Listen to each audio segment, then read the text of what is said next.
Bom dia, sejam bem-vindos a mais uma manhã aqui na Escola de Sabedoria. E eu queria dar uma continuidade, estaremos dando uma continuidade da série Primeira Carta de Paulo ao Povo de Corinto.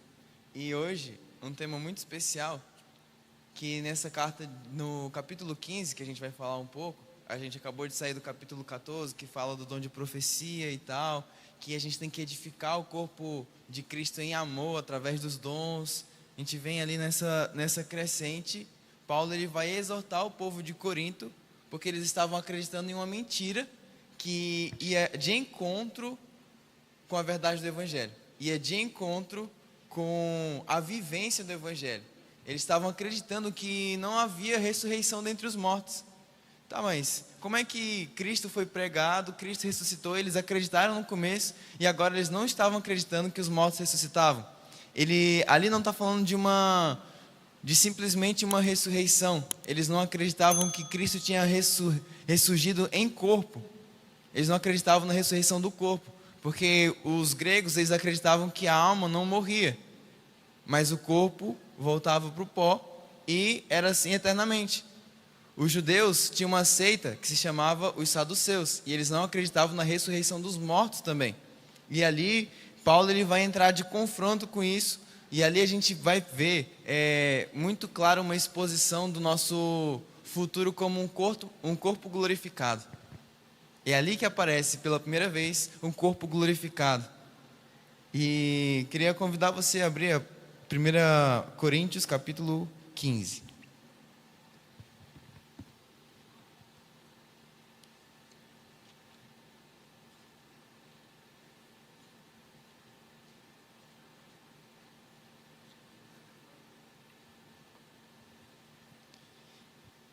Irmãos, quero lembrar-lhes o evangelho que lhes preguei, o qual vocês receberam e no qual estão firmes. Por meio deste evangelho vocês são salvos, desde que se apeguem firmemente à palavra que lhes preguei. Caso contrário, vocês têm crido em vão, pois o que primeiramente lhes transmiti foi o que recebi, que Cristo morreu pelos nossos pecados, segundo as Escrituras, foi sepultado e ressuscitou no terceiro dia, segundo as Escrituras, e apareceu a Pedro e depois aos 12. Depois disso, apareceu a mais de 500 irmãos, de uma só vez, a maioria dos quais ainda vive, embora alguns já tenham adormecido. Depois apareceu a Tiago e então a todos os apóstolos. Depois deles, apareceu também a mim, como a um que nasceu fora do tempo. Sou o menor dos apóstolos e nem sequer mereço ser chamado apóstolo, porque persegui a igreja de Deus. Mas pela graça de Deus, sou o que sou, e sua graça para comigo não foi inútil. Antes trabalhei mais do que todos eles. Contudo, não eu, mas a graça de Deus comigo. Portanto, quer tenha sido eu, quer tenha sido eles. É isto que pregamos e é isto que vocês creram. Aqui a gente vê uma clara exposição, um resumo do que é o Evangelho. O Evangelho é o poder de Deus para a salvação. A gente vai ver em vários lugares uma deturpação do Evangelho. A gente vai ver na carta de Gálatas, que foi uma série que passou aqui esse ano ainda, que estavam pregando outro Evangelho. Mas que outro Evangelho estava pregando que nem sequer deveria ser chamado de Evangelho. Era um Evangelho segundo as obras. Era o evangelho onde eles tinham que fazer algo para ser salvo. Era o evangelho onde aquele que era circuncidado é que tinha herança no reino de Deus. Mas Paulo ele vai confrontar isso na carta de Gálatas. E na carta de Gálatas é a única carta que Paulo ele chega, e ele chega corrigindo do começo ao final. Ele não elogia nada e já vai batendo em todo mundo ali. Por quê? Porque aquele que anda por obras, ele cai da graça. E aqui Paulo vai falar o quê? Que ele trabalhou mais do que todos os outros apóstolos, não ele, mas a graça de Deus que operava por meio dele. E o que isso quer dizer? O primeiro ponto que a gente vai entrar aqui é o que é o Evangelho. O Evangelho é uma boa notícia. Eu gosto de uma analogia que eu vi num livro que se chama Simplesmente Boas Novas, do N.T. Wright. Ele é um dos maiores estudiosos da vida do apóstolo Paulo, e ele estuda muito o contexto da época que foi escrita a Bíblia no século I do Novo Testamento. Nessa época, como que era a mentalidade dos judeus e tal. E quando você olha para uma boa notícia, muitas pessoas elas vão evangelizar, elas vão pregar o evangelho. Às vezes a gente está aqui pregando e eles pregam às vezes um conselho de aposentadoria. Receba Jesus para ser salvo e garantir a sua eternidade. Mas quando você olha para boa notícia, para o evangelho, que significa boas novas, essa palavra boa nova, ela aparece ali quando Jesus ele abre o livro de Isaías, e quando ele abre esse livro, ele vê assim: o Espírito do Senhor está sobre mim, porque ele me ungiu para proclamar as boas notícias aos pobres, trazer liberdade aos cativos, trazer vista aos cegos. E ali essa palavra boa notícia, ela aponta para uma palavra lá no Antigo Testamento, que é uma palavra que é basa, que é uma boa notícia no Antigo Testamento, referente a uma troca de reinado, quando um reino é trocado. Então quando Jesus está dizendo assim: eu vim para trazer as boas notícias, diz que o Espírito Santo estava sobre ele está dizendo assim: eu sou o rei que todo o Antigo Testamento estava profetizando. Eu sou o Messias aguardado. E quando ele termina de ler Isaías, ele diz assim: essas palavras se cumpriram agora. Porque o rei tinha chegado e ele estava proclamando a boa notícia de um reino de Deus. Um reino que tem um padrão diferente dos padrões humanos. E aí quando ele chega com essa boa notícia de que um reino tinha mudado, a gente vai ver totalmente uma mudança antes e depois da cruz. Antes da cruz e depois da cruz. O mundo espiritual mudou, tudo mudou. E quando a gente chega com a boa notícia, a gente não está falando simplesmente de algo que vai acontecer no futuro, mas algo que aconteceu no passado, que vai interferir no nosso presente e vai nos dar uma esperança para o futuro. É isso que é o Evangelho. E quando tem, eu vou usar uma analogia que eu vi no livro, é que, digamos que César naquela época, ele estava em um confronto com outro imperador que era o Augustus. Só que o Augustus não era imperador ainda, ele estava querendo tomar o poder. E esse César, ele tem um conselheiro, vou inventar um nome aqui. O conselheiro desse César é Roberto. E aí, Augustus ele entra num confronto com César. E aí Augustus ele toma o poder. E aí quando a notícia chega e Roberto estava longe, chega de que Augustus tomou o poder. E agora Augustus era o imperador e rei. E aí, conforme essa notícia, percebe que uma notícia, ela mudou toda a realidade. Ali estava dizendo, todo o governo mudou agora. E quando a gente recebe uma notícia, a gente tem a escolha. Ou eu aceito ela, ou eu rejeito ela. Ou eu mudo a minha vida radicalmente conforme essa notícia, ou eu sigo contra ela. E aí Roberto ele tem a seguinte ideia: ele decide se render ao novo reinado. E ele chega para Augustus que tomou o poder e fala assim: da mesma forma que eu fui com César, sou contigo. Pode confiar em mim, eu vou ser contigo, vou ser fiel até o último momento. Percebe que a boa notícia, ele não recebeu um bom conselho do que fazer, ele recebeu uma notícia.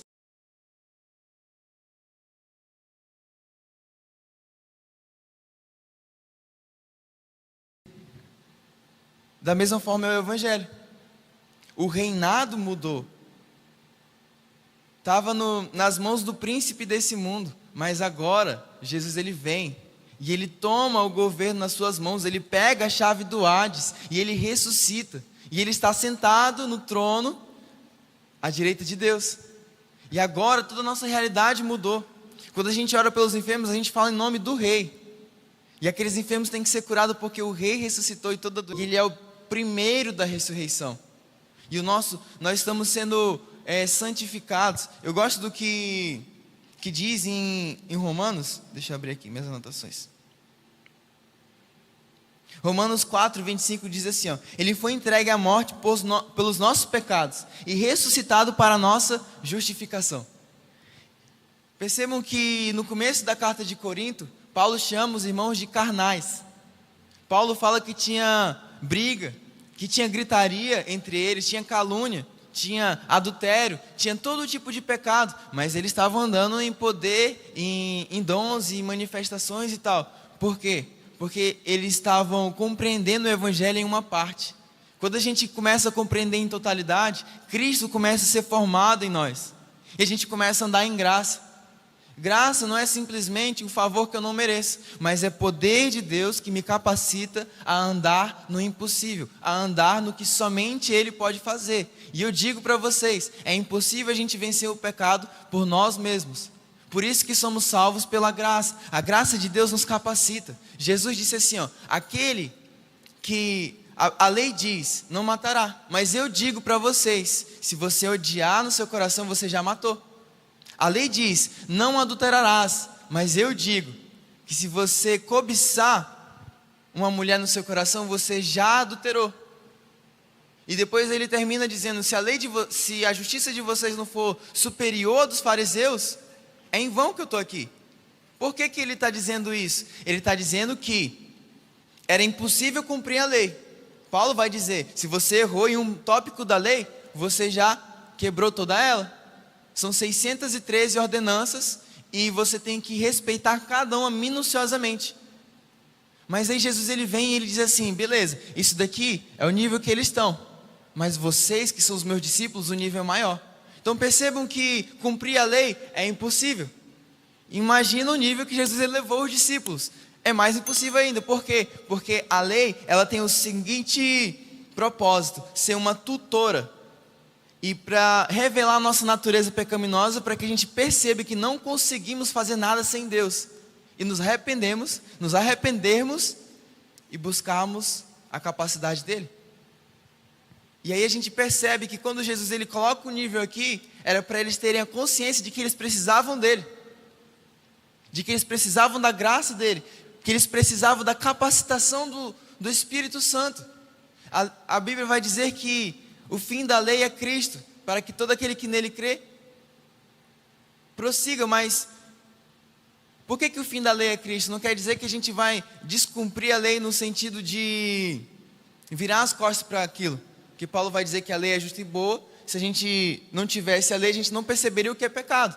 Se não tivessem lá dizendo não matarás ou não roubarás, eu não saberia que aquilo é pecado. Então qual que é o propósito? O propósito é que aquilo que outrora não conseguia trazer morte, mediante a morte e ressurreição de Jesus traria justificação. E a justificação é você estar diante de Deus limpo, diante de Deus sem nenhum resquício de pecado, diante de Deus cumprindo todos os pré-requisitos para entrar na sua presença. E aí, voltando para Romanos aqui, que eu acabei de ler. Ele foi entregue à morte pelos nossos pecados, era a punição dos nossos pecados. Mas ele ressuscitou para a nossa justificação, Romanos 4, 25. Ele ressuscitou para que a gente estivesse de bem com o Pai, para que a gente fosse adotado como filho. E quando a gente ignora a ressurreição de Cristo, a gente vive uma vida miserável no sentido de estar sempre se martirizando. Sempre eu preciso sofrer, eu preciso carregar a minha cruz, eu preciso fazer isso, isso, isso. E eu nunca encontro a verdade da vitória sobre o pecado, a verdade da santificação, porque é mediante a olhar para o Cordeiro de Deus que tirou o pecado do mundo, que ressuscitou, que eu sou transformado na mesma imagem de glória em glória como pelo Espírito do Senhor. Eu preciso olhar na glória de Deus, na face de Cristo, para que eu possa ser santificado. Santificado, justificado. E então, quando chegar aquele glorioso dia, glorificado. E a gente vê Paulo dizendo assim, no versículo 9, pois sou o menor dos apóstolos. Nem sequer mereço ser chamado apóstolo, porque persegui a igreja de Deus. Percebam que para você andar em graça, ele vai falar um segredo da graça. Você vai ver Paulo dizendo assim em 2 Coríntios: me foi dado um espinho na carne, um mensageiro de Satanás, acerca do qual 3 vezes orei e tal, foi enviado para me esbofetear. E Deus responde o quê? A minha graça te basta, porque o meu poder se aperfeiçoa nas suas fraquezas. Muitas pessoas e teólogos querem teorizar o que era o espinho na carne, mas Paulo nunca colocou o foco no espinho na carne. Ele colocou o foco na sua incapacidade na graça de Deus. Então qual que é a mensagem que ele está passando naquele texto? Ele está dizendo assim, para que eu não me gloriasse da grandeza da revelação e tal, foi enviado aquilo, e Deus disse, a minha graça te basta, porque o meu poder se aperfeiçoa nas tuas fraquezas. E Paulo vai dizer, agora eu aprendi. muito mais quero estar fraco para que o poder de Cristo repouse sobre mim. E ali ele está dizendo o quê? Quanto mais a gente se faz fraco diante de Deus, quanto mais a gente se faz desprovido da nossa força diante de Deus, mais o poder dele nos capacita. E aí, mas para que a gente possa se encontrar provido de Deus em graça, Paulo vai dizer assim: eu persegui a igreja de Deus. Ele tinha dentro dele não uma culpa, mas uma consciência de que ele não era nada sem Deus, de que ele não era nada sem ele. E essa consciência fez com que ele trabalhasse muito mais, não ele, mas a graça de Deus que operava nele. Porque a graça de Deus se aperfeiçoa nas nossas fraquezas. Então eu te pergunto, onde estão as suas fraquezas? Sabe aquele pecado de estimação que você nunca conseguiu lidar? Existe graça de Deus hoje sobre a sua vida, para que você vire as costas para aquilo e nunca mais volte a fazer aquilo. Eu lembro quando eu voltei para Jesus. Um tempo da minha vida eu aceitei Jesus muito novo, eu tinha 9 anos. Só que eu me desviei com 15 e voltei com 20, 21. E nesse tempo que eu estava desviado, eu fazia muitas coisas. Eu ia para festa todo final de semana e depois começou a ser todos os dias. E todos os dias era festa. E quando eu voltei para Jesus, eu falei assim: Deus, restaura a minha pureza. Eu quero ser virgem de novo para minha esposa. E eu fiz um voto com Deus ali, para abrir mão de masturbação, abrir mão de todo e qualquer tipo de coisas. E sabe, irmão, já tem 4, 5 anos e nunca mais aconteceu nada do tipo. Sabe por quê? Porque quando eu orei para Deus, eu falei assim: Deus, é impossível para mim, mas eu preciso de Ti. Sabe aquelas pessoas que eram drogadas, viciadas, e elas têm um encontro tão forte com Deus que elas começam a ter nojo daquilo? O nome disso é graça de Deus. Porque é o poder de Deus que se aperfeiçoa nas nossas fraquezas. E eu te pergunto, o que tem te atrapalhado? Qual que é o pecado que você tem cometido, que você sabe que desagrada a Deus? Você já tentou pôr disciplina, você já tentou pôr todo tipo de coisa, e você nunca conseguiu sair desse lugar de pecado. Sabe o que falta? Falta você ser humilde diante de Deus e falar assim: Senhor, eu não consigo, me dá graça, porque eu faço uma decisão hoje de nunca mais cometer isso, mas eu preciso de graça para permanecer em santidade. Esse é o poder da ressurreição. Nós somos salvos pela graça, não é simplesmente, muitas pessoas pregam uma graça que foi barata, uma graça de que você pode fazer tudo, mas na verdade, a graça, ela não só libera perdão, mas ela libera capacitação e poder para andar em santidade. Isso é graça de Deus, por isso que ele fala, não eu, mas a graça de Deus que operou em mim. E da mesma forma que a graça de Deus operava em Paulo, a graça de Deus operava nos discípulos, a graça de Deus opera em nós hoje. Porque o mesmo Jesus que ressuscitou, Ele ainda está vivo hoje. E Ele está aqui, chamando a gente para andar em graça. Talvez você tenha uma dificuldade nas suas finanças, talvez você tenha uma dificuldade nas habilidades no seu trabalho, talvez você tenha algumas dificuldades que você percebe que fala assim: nossa, eu não tenho capacidade. Mas a boa notícia é que a graça de Deus se aperfeiçoa nas nossas fraquezas. Ela nos dá capacidade. Eu gosto muito de ouvir o testemunho do pastor Paulo. Ele fala que ele era viciado em drogas. Ele fala muitas coisas do testemunho dele. E tem anos e anos que nunca mais ele olhou para aquilo. E hoje ele tem nojo daquilo. Sabe por quê?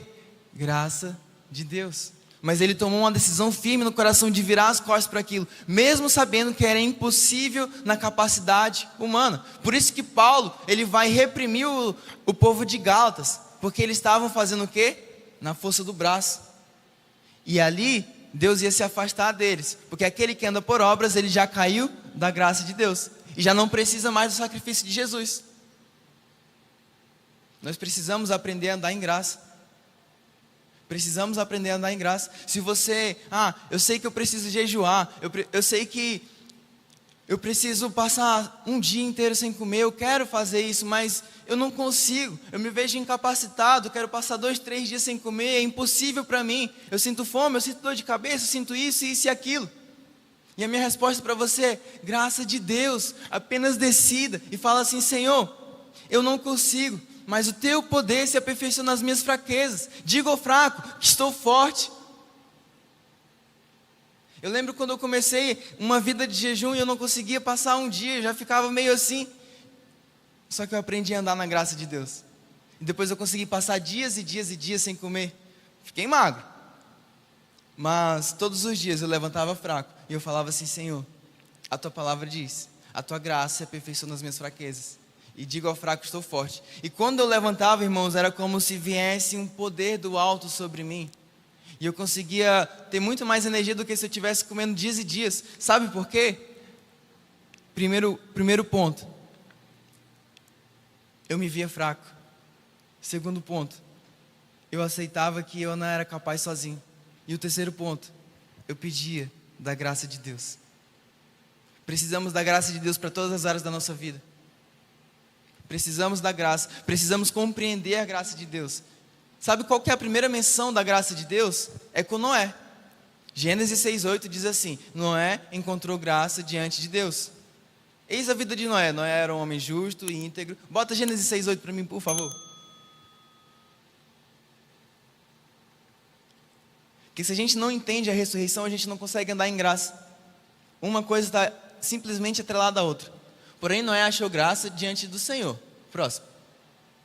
Eis a história de Noé. Noé era um homem justo e íntegro entre os seus contemporâneos. Noé andava com Deus. Próximo. É só o 6, 8 e 9. Essa palavra achou no original, ela está no sentido de quê? De pegar. Ela está numa voz ativa. Você pega em algo. E esse diante ali tem 2 significados. O hebraico, ele é uma língua que ele tem vários significados numa palavra só. E você tem que fazer analogias conforme o contexto. E ali a palavra diante, ela está falando sobre olho físico, diante do olho, ou sobre fonte, manancial. E ali a gente pode aplicar os 2 significados. Então Noé, ele pegou na fonte da graça do Senhor. E eis a vida de Noé. Noé era homem justo e íntegro entre os seus contemporâneos. Só que perceba uma coisa: Noé era avançado em idade. Se a gente for fazer um cálculo para os dias de hoje, com a faixa etária que eles viviam naquela época, Noé teria uns 70 anos, nos dias de hoje. E Deus chama ele para construir uma arca. Mas o que Noé fazia? Era agricultor. E nunca tinha sido construída uma arca naquela época, nunca tinha chovido também. E a Bíblia diz que ele andava com Deus. O primeiro homem a andar com Deus é Enoque. Que está ali, esse termo andar com Deus, que é ir e vir, dar voltas com Deus. Você dá a mão para Deus e Deus dá a mão para você, e tem uma reciprocidade e vocês andam juntos. E ele era justo e íntegro no meio de uma geração perversa. Então o tópico de Noé andar em graça foi o quê? Ele se arrepender da sua geração, arrepender do que eles estavam fazendo. E ali ele foi e ele começou a andar com Deus. E por ele andar com Deus, ele se tornou um homem justo e íntegro. Porque Gênesis 17 vai dizer o quê? Abraão, anda na minha presença e seja íntegro, seja perfeito. É a mesma palavra usada ali, que ele é justo e íntegro. Ou seja, andar com Deus nos leva a um lugar de integridade, de integralidade. E ali, um cara que era agricultor, avançado em idade, constrói uma arca sozinho, com as pessoas, todo mundo dizendo ao redor que não ia dar certo, porque nunca tinha chovido. E isso é graça de Deus. Ele não tinha capacidade para fazer. Mas qual que é um dos segredos de Noé? Ele andava com Deus todos os dias. Ele andava com Deus. E esse fato de ele andar com Deus ali é uma rotina diária. Então tem muita gente que diz assim: não, Deus falou uma vez com Noé e aí ele construiu a arca. Mas a Bíblia dá detalhes específicos do que... Obrigado. Ele dá detalhes específicos de espessura, de como ele tinha que tratar a madeira. Gente, se a gente for olhar a vida de Jesus, ele estava ouvindo o Pai toda hora. Ele falou assim: tudo que eu faço eu ouvi o Pai fazer, tudo que eu falo eu ouvi o Pai dizer. Então Noé, ele estava num relacionamento diário com Deus, recebendo cada parte da arca, cada parte. E aí, um pouco mais, um pouco mais. E todos os dias, Deus dava capacidade. E todos os dias ele fala, como é que eu faço isso, Deus? Eu não sei fazer isso, eu sou um agricultor. Tanto que ele planta uma vinha e acaba se embriagando. Mas ele era agricultor, ele não era um carpinteiro. Mas ele levado a construir uma arca, sem nunca ter feito aquilo antes. Imagina a cabeça de alguém assim, além de não ter feito aquilo antes, sem força para fazer aquilo, porque já estava avançado em idade. E aí eu te pergunto, o que você olha que Deus te prometeu que é impossível fazer? E eu te afirmo, tudo que Deus nos promete é impossível fazer sem Ele. Tudo que Deus nos promete é impossível fazer sem Ele. Precisamos dEle, por Ele, para Ele são todas as coisas. Por Ele nós existimos, nos movemos e vivemos. É Ele. E no relacionamento diário com Deus, você vai bebendo da graça de Deus, e vai bebendo da graça de Deus. E aí quando você vai ver, as pessoas vão começar a te elogiar no teu trabalho, as pessoas vão começar a te elogiar em todos os cantos que você vai, porque você tem sobre você um espírito de excelência e uma graça abundante de Deus para operar no impossível. Não só com relação ao pecado, mas com relação a todas as áreas da nossa vida. Jesus nos chamou para viver uma vida com Ele e não sem Ele. E quando estamos com Ele, nós começamos a fazer aquilo que somente Ele faria. Precisamos olhar para nós de uma forma humilde e perceber que precisamos dEle para tudo. Continuando. Versículo 12 de 1 Coríntios 15. Ora, se está sendo pregado que Cristo ressuscitou dentre os mortos, como alguns de vocês estão dizendo que não existe ressurreição dos mortos? Se não há ressurreição dos mortos, nem Cristo ressuscitou. E se Cristo não ressuscitou, é inútil a nossa pregação, como também é inútil a fé que vocês têm. Mais que isso, seremos considerados falsos testemunhas de Deus, pois contra Ele testemunhamos que ressuscitou a Cristo dentre os mortos. Mas se de fato os mortos não ressuscitam, Ele também não ressuscitou a Cristo. Pois se os cristos não ressuscitam, nem mesmo Cristo ressuscitou. E se Cristo não ressuscitou, inútil é a fé que vocês têm. E ainda estão em pecados. Neste caso também os que dormiram em Cristo estão perdidos. Se é somente que esta vida, que temos esperança em Cristo, somos de todos os homens os mais dignos de compaixão. Ele está dizendo assim, se Cristo não ressuscitou, inútil é a fé que vocês têm. Inútil é a confiança que vocês têm. O fundamento pelo qual vocês estão construindo a vida de vocês. Se Cristo não ressuscitou, vocês ainda estão nos seus pecados. Porque como a gente leu em Romanos, Jesus ele morre pelos nossos pecados, mas ele ressuscita para a nossa justificação. Se Cristo não ressuscitou, comemamos e bebamos, porque morreremos. E somos os mais dignos de compaixão, porque estamos pregando algo que não é verdadeiro. E não só pregando algo que não é verdadeiro, não temos o poder para andar em vitória sobre o pecado. E ainda estamos em pecado se Cristo não ressuscitou.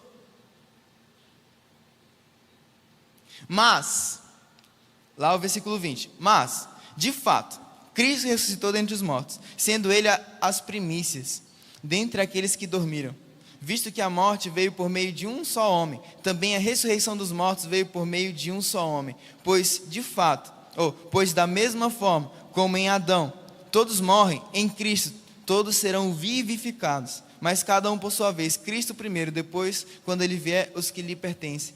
Então virá o fim, quando Ele entregar o reino de Deus, o reino a Deus, o Pai, depois de ter destruído todo domínio, autoridade e poder. Pois é necessário que Ele reine até que todos os seus inimigos sejam postos debaixo de seus pés.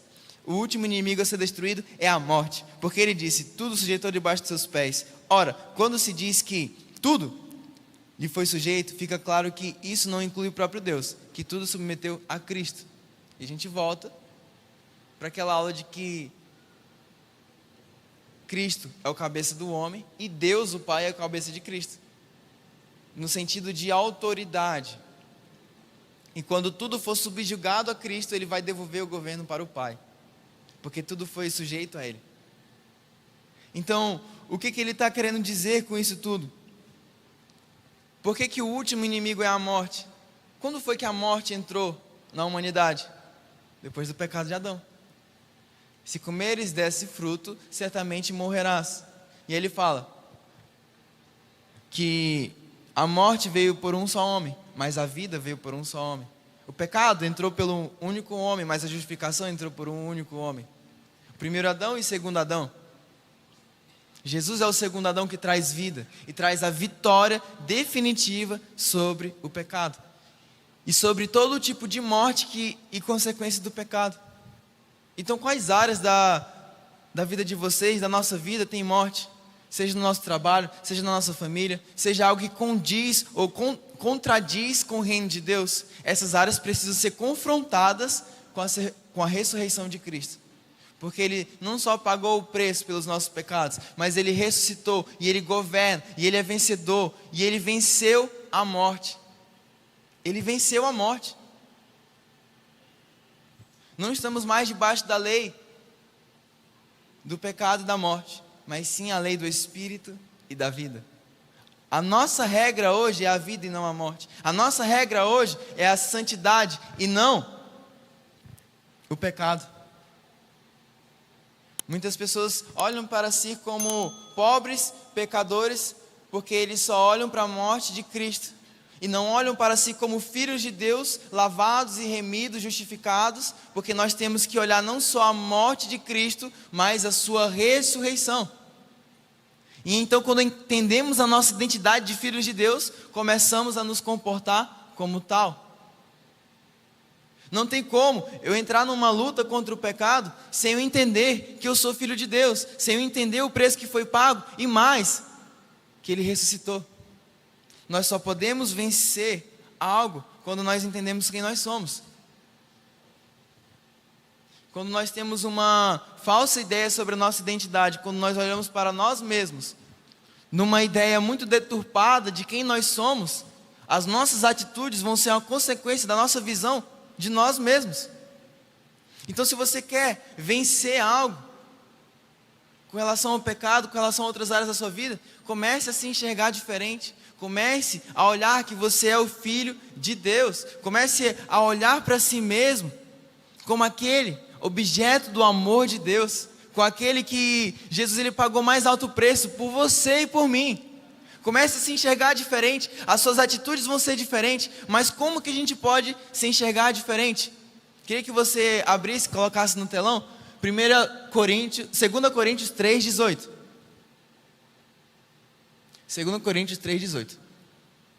E todos nós, com o rosto desvendado, contemplando como por espelho a glória do Senhor, somos transformados de glória em glória em sua própria imagem, como pelo Espírito do Senhor. Ali ele fala que o véu só é retirado em Cristo, que a antiga aliança ela era lida pelos judeus com véu no rosto, e eles não entendiam e não compreendiam, porque eles olhavam para aquilo e eles continuavam nos mesmos erros, porque eles não entendiam a ressurreição. E ali a gente olha para um Cristo glorificado, para um Cristo ressurreto, olhando nos seus olhos. E quando a gente olha nos seus olhos, nós somos transformados na mesma imagem de glória em glória. Isso quer dizer o quê? Se hoje foi bom, amanhã vai ser muito melhor. Ali nesse mesmo contexto de 2 Coríntios, ele vai dizer o quê? Que Moisés, quando ele descia do monte, o rosto dele estava brilhando, existe uma glória no rosto dele, mas ele botava um véu. Por quê? Porque a glória estava acabando, para esconder que a glória estava acabando. Mas nós que olhamos no rosto do Senhor, o nosso Senhor ressuscitado, nós temos uma vida transformada, e o nosso rosto brilha mais do que o rosto de Moisés, e é de glória em glória. É sempre para mais, porque o Filho dá o Espírito sem limitações. Nós não temos a limitação, nós somos filhos de Deus. Temos que começar a se enxergar como tal, temos que entender quem Cristo é, temos que contemplar o poder da sua ressurreição. E então viveremos uma vida ressuscitada, até que chegue o dia que o nosso corpo será glorificado. E estaremos com Ele por toda a eternidade. Estaremos com Ele, celebrando com Ele, com um novo corpo, com novas vestes, com um novo nome. Lembra que eu falei? Uma boa notícia do Evangelho, ela diz que o passado foi alterado. Quando essa notícia chega, eu tenho uma decisão de como eu vou me portar daqui para frente, e eu tenho uma esperança para um futuro construído com Ele. Não é simplesmente um bom conselho, mas algo que altera tudo dentro de mim, altera a minha realidade, altera quem eu sou e altera todo o ecossistema que está ao meu redor. Onde Jesus chegou com o reino de Deus, mortos ressuscitaram, enfermos foram curados, leprosos foram purificados, pessoas foram perdoadas. O amor dele imperava naquele lugar. O ecossistema dele era todo alterado. E ele falou assim: vocês farão obras maiores, porque eu vou para o Pai. O mesmo Espírito que vivificou Cristo dentre os mortos, vivificará os vossos corpos mortais. Aqui também está falando de glorificação. Romanos 8 vai dizer que o mesmo Espírito, o mesmo poder que ressuscitou Cristo dentre os mortos, vai nos trazer vida. Porque a lei do pecado e da morte não é mais sobre nós, mas a do Espírito e vida. Precisamos nos mover com o Espírito Santo diariamente. E aí ele vai revelando Cristo, porque o papel do Espírito é revelar Cristo, que revela o Pai. E a gente vai contemplando, e nós vamos sendo transformados, somos moldados à imagem de Cristo. E à medida que somos moldados, nós somos transformados de glória em glória. Esse é o poder da ressurreição. Essa é a esperança da ressurreição. Uma vida constante de santidade, mas não uma vida de legalidade, uma vida de esforço próprio, mas uma vida de graça e favor de Deus para abundar sobre o pecado, abundar sobre a nossa falta de capacidade e abundar sobre tudo ao nosso redor, segundo Ele faria. É quando o governo de Deus vem sobre um lugar. E eu te pergunto, lá no teu trabalho, o reino de Deus chegou ali naquele lugar? E quando eu digo reino de Deus, não é que todo mundo vem para a igreja, mas que existe uma cultura celestial. Maior é o que serve. Você tem levado essa cultura para o lugar onde você está? Essa cultura é que impera naquele lugar? Se a resposta é sim, você entendeu o poder da ressurreição e você está vivendo de acordo com ele. Se a resposta é não, temos que nos arrepender. E arrependimento não é simplesmente eu me sentir mal por ter feito algo, mas é eu mudar completamente a direção que eu estava seguindo, eu mudar completamente aquilo que eu pensava a respeito de algo, e eu começo a pensar conforme Deus pensa. Edificai-vos pelo renovo da vossa mente. Deixa eu beber um pouco de água.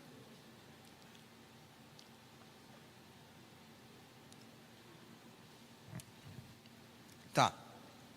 Como não dá para ler tudo, porque são 58 versículos, eu vou ler uma afirmação de Agostinho de Hipona, que ele diz assim: a ressurreição do nosso Senhor, Jesus Cristo, é a nova vida daqueles que acreditam em Jesus. E esse é o mistério de sua paixão e ressurreição, que você deve conhecer e celebrar, pois não foi sem razão que a vida desceu à morte. Não foi sem razão que a fonte da vida, da qual se bebe para viver, bebeu desse cálice que não era adequado para ele, pois a morte não era adequada para Cristo. E a morte também não é adequada para nós. Ele venceu a morte e é a primícia daqueles que ressuscitarão e estarão com Ele. E nesse tempo presente estamos sendo mudados de glória em glória, até que chegue o dia que a gente receba um corpo glorificado. Mas a realidade da ressurreição ela tem que trazer uma transformação no presente. A ressurreição de Cristo nos dá uma esperança para o futuro e poder para mudar o nosso presente. Ela nos dá uma esperança para o futuro e poder para agora.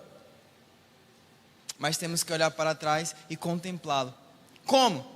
Com o seu Espírito Santo. Porque é Ele que revela o Cristo. É Ele que convence o mundo do pecado, da justiça e do juízo. Pecado esse, não crer no Cristo. A justiça, eu vou para o Pai. O juízo, o príncipe desse mundo está condenado. É o Espírito Santo que faz isso. Precisamos aprender a ouvir a sua voz. Porque se eu leio essa Bíblia aqui sem o Espírito Santo, se eu leio simplesmente essa Bíblia, vai ser só mais um livro fora de mim. Mas quando eu leio com o Espírito Santo, esse livro ele entra dentro de mim e me transforma aqui dentro. Porque os judeus, eles têm as Escrituras, eles têm a Torá, eles têm tudo aquilo, mas eles têm um véu no rosto, porque o véu só é retirado por meio de Cristo, e Cristo é o Senhor. Ora, o Espírito é o Senhor. Precisamos do Espírito Santo para que a gente possa entender o que está escrito aqui dentro. Não só entender, mas começar a viver e receber capacidade para andar no poder da sua ressurreição. É o Espírito Santo que ressuscitou o Cristo dentre os mortos. E é Ele que está nos vivificando a cada dia, até que chegue o dia que a gente seja e tenha um corpo glorificado. Nós precisamos nos relacionar com a pessoa do Espírito Santo. Às vezes eu olho muitas situações de filho de crente, filho de pastor, que eles começaram a andar na experiência dos pais. Eles começaram a andar naquilo que os pais construíram, mas eles não tiveram as próprias experiências. Eles nunca foram ensinados a ouvir a voz do Espírito Santo. Quando eu sair daqui, quem vai estar com vocês é Ele, é o Espírito Santo. Quem vai estar falando com vocês na segunda-feira é o Espírito Santo. Agora, se vocês não aprenderam a ouvir, de nada valeu o que eu falei aqui. Porque é Ele que convence o mundo do pecado, da justiça e do juízo. É Ele que nos ensina todas as coisas. É Ele que nos faz lembrar de tudo que Jesus falou. É Ele que forma Jesus em nós. É o Espírito Santo. E é o Espírito Santo que ressuscitou Cristo dentre os mortos e vai vivificar os nossos corpos mortais. É o Espírito Santo. Então nós precisamos aprender a ouvir a sua voz, aprender a obedecer a sua voz. E Hebreus vai dizer: quando ouvires a voz do Espírito Santo, não endureçais o coração como fez o povo no deserto. Ou seja, temos que amolecer o nosso coração quando Ele falar. Quando o Espírito Santo fala, nada mais importa.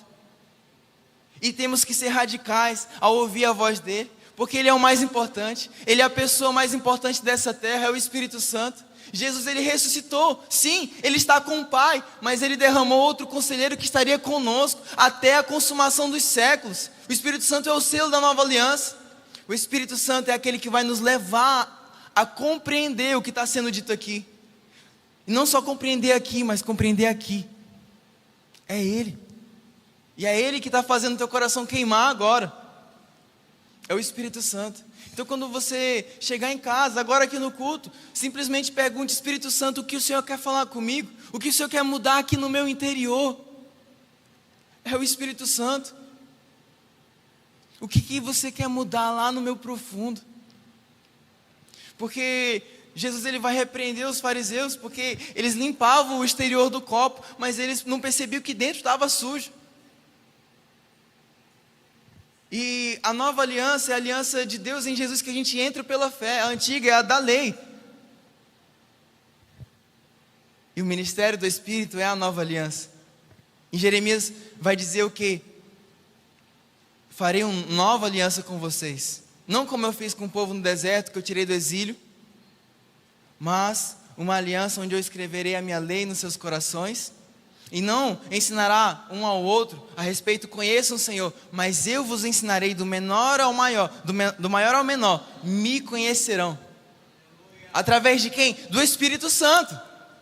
Precisamos nos relacionar com o Espírito Santo. Precisamos ouvir a sua voz diariamente. É Ele. Ele que vai nos levar para Jesus. Quando você estiver aqui no culto, simplesmente fala: Espírito Santo, fala comigo. E não ache que é loucura aquilo que Ele coloca no seu coração. Pegue seu bloco de notas e comece a anotar, comece a escrever. Porque quando Ele fala, nada mais importa. Você vai ser direcionado por Ele. Jesus, Ele andou aqui na terra assim, gente. Ele falou assim: tudo que eu faço, eu ouvi o Pai fazer, tudo que eu falo, eu ouvi o Pai dizer. Como? Por meio do Espírito. Ele nasceu do Espírito. O Espírito ressuscitou Ele. E esse é o poder da ressurreição. Ele ressuscitou e depois da ressurreição Ele fez o quê? Derramou o seu Espírito. E o Espírito Santo está aqui, se movendo. Ele é o líder da igreja. Ele está aqui. E caminhando para o final.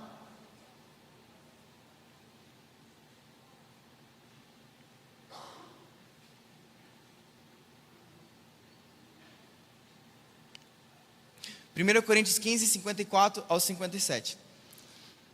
Quando, porém, o que é corruptível se revestir de incorruptibilidade, e o que é mortal de imortalidade, então se cumprirá a palavra que está escrita: a morte foi destruída pela vitória. Onde está, ó morte, a sua vitória? Onde está, ó morte, o seu aguilhão? O aguilhão da morte é o pecado, e a força do pecado é a lei. Mas graças a Deus que nos dá a vitória por meio de nosso Senhor Jesus Cristo. Como eu falei, a vitória pelo pecado vem de uma compreensão profunda da ressurreição e de um relacionamento íntimo com o Espírito Santo. Ó morte, onde está a sua vitória? Cristo ressuscitou.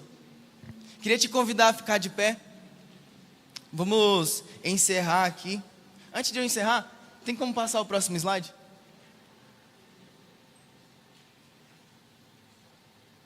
Ela vai colocar ali. Aqui estão as minhas redes sociais. Eu faço algumas séries de estudos no YouTube, faço alguns vídeos no Instagram. Se você quiser acompanhar, tá ali.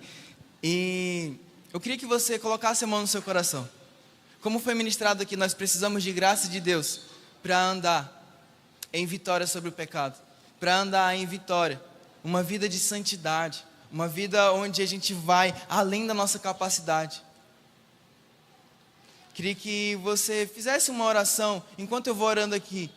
Senhor, me dá graça para vencer aquilo que só o Senhor sabe. Me dá graça para o meu trabalho, me dá graça, me dá a tua capacidade para cuidar dos meus filhos, para honrar os meus pais, para amar os meus irmãos. Me dá a tua graça, Senhor. Eu vou orar agora. Senhor, obrigado. Obrigado por mais uma aula na Escola de Sabedoria.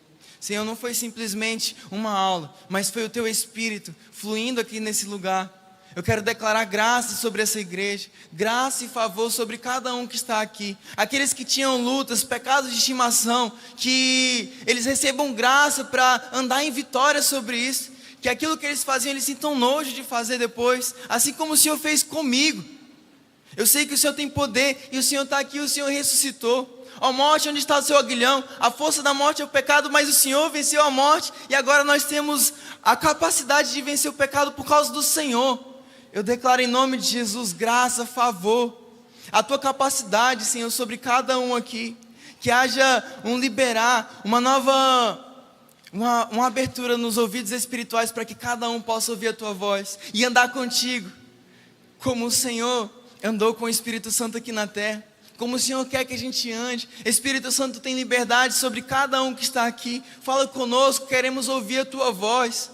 Essa é a tua igreja. É o Senhor que prepara a noiva para o cordeiro. É o Senhor que prepara a noiva para a vinda do noivo. És tu, Espírito Santo, então vem sobre nós. Que a gente possa ouvir a tua voz e ser transformados à imagem de Cristo.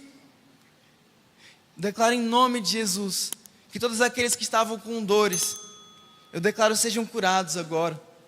Se há alguma dor nas costas, uma dor de cabeça, dores, talvez quebrou um membro, eu declaro cura agora, porque o Rei ressuscitou, e toda doença tem que se curvar diante do Rei da Glória. Eu declaro cura do alto da cabeça ao plano dos pés, em todos que estão aqui, e que toda dor vá embora, e os movimentos sejam liberados, em o nome de Jesus.